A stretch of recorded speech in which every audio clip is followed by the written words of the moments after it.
राजनीतिक हलचल के बीच दुमका पहुंचे बसंत सोरेन ने कहा कि सरकार में सब कुछ सामान्य है। उन्होंने अपने दिल्ली जाने के कारण भी बताए। उन्होंने पत्रकारों से कहा कि हलचल के बीच दिल्ली गया क्योंकि उनके अंडरगारमेंट्स कम हो गए थे। हाँ, गए थे। एक्चुअली हम पिछले ये भी बताए थे कि एक्चुअली मेरे अंडरगारमेंट्स कम हो गए थे, तो अंडरगारमेंट्स खरीदने में दिल्ली चला गया था। दिल्ली से लाते हैं? हाँ, हम दिल्ली से लाते हैं। झारखंड की राजनीति में अभी कैसा है? लोग अभी सामान्य है। हाँ, गए थे। एक्चुअली हम पिछले ये भी बताए थे कि एक्चुअली मेरे अंडरगारमेंट्स कम हो गए थे, तो अंडरगारमेंट्स खरीदने में दिल्ली चला गया था। दिल्ली से लाते हैं? हाँ, हम दिल्ली से लाते हैं। झारखंड की राजनीति में अभी कैसा है? लोग अभी सामान्य है। बीजेपी प्रवक्ता प्रतुल शाहदेव ने बसंत सोरेन के बयान पर पलटवार करते हुए कहा कि उनका बयान संवेदनहीनता को दिखाता है।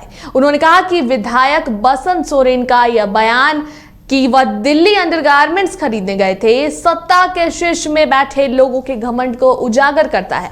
उन्होंने कहा कि झारखंड में एक तरफ बेटियां जल रही हैं, फांसी लगाकर मार दी जा रही हैं, और उनको देखने के बाद इस तरह का बयान सरकार की संवेदनहीनता दर्शाता है।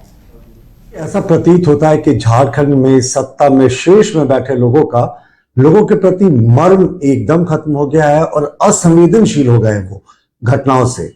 जिस समय दुमका की एक बेटी 6 दिनों तक अपने अस्तित्व की लड़ाई लड़ रही थी रिम्स में, माननीय मुख्यमंत्री जी की तस्वीरें आई थी, वो पिकनिक मना रहे थे अपने विधायकों के साथ और सीटियां बजा रहे थे। और अब जब पहली बार बसंत सोरेन जी इस घटना के लगभग 15-20 दिन के बाद दुमका पहुंचे थे पीड़िता से मिलने के लिए, तो उनसे जब पूछा गया कि आप दिल्ली क्यों गए थे, तो उन्होंने कहा मैं अंडरगारमेंट्स खरीदने गया था। अब जब सत्ता के शीर्ष में बैठे लोग इस तरह की हल्की बयानबाजी करें तो अब आगे कहने को कुछ नहीं बचता। या तो बसंत सोरेन जी सीरियस हैं, अगर वो सीरियस है तो उन्होंने नेहरू जी की याद दिला दी जिनके कपड़े ड्राई क्लीन होने के लिए पेरिस जाया करते थे। और अगर उन्होंने लाइटली ऐसा कहा है तो कहीं ना कहीं वो उन बेटियों का अपमान कर रहे हैं जिनको वो देखने के लिए दुमका गए। साल 2016 से झारखंड के शिक्षा जगत में एमिटी यूनिवर्सिटी झारखंड एक क्रांति के रूप में सामने आया है। यूनिवर्सिटी इंटीग्रेटेड और ट्रांसकल्चरल एजुकेशन के जरिए प्रतिभा को निखारने का काम कर रहा है।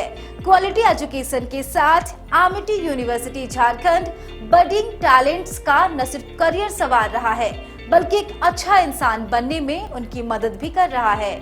यहाँ के क्वालिफाइड फैकल्टीज और स्टूडेंट्स ने मिलकर अब तक 400 से ज्यादा रिसर्च पेपर पब्लिश किए हैं। कॉर्पोरेट वर्ल्ड में टॉप पोस्ट क्रैक करने के लिए यहाँ के स्टूडेंट्स को प्रॉपर ट्रेनिंग दी जाती है और यही वजह है कि यहाँ के students Amazon, Deloitte, Accenture, Wipro, Nestle, TCS, ITC, Colgate, federal bank, JP Morgan, Hindustan Unilever और मेडिको जैसे बड़े और रेप्यूटेड कॉर्पोरेट हाउसेस के लिए प्रेफर्ड चॉइस बन गए हैं। 47 लाख की हाईएस्ट पैकेज के साथ एमिटी यूनिवर्सिटी झारखंड ने राज्य में एक नया बेंचमार्क सेट कर दिया है।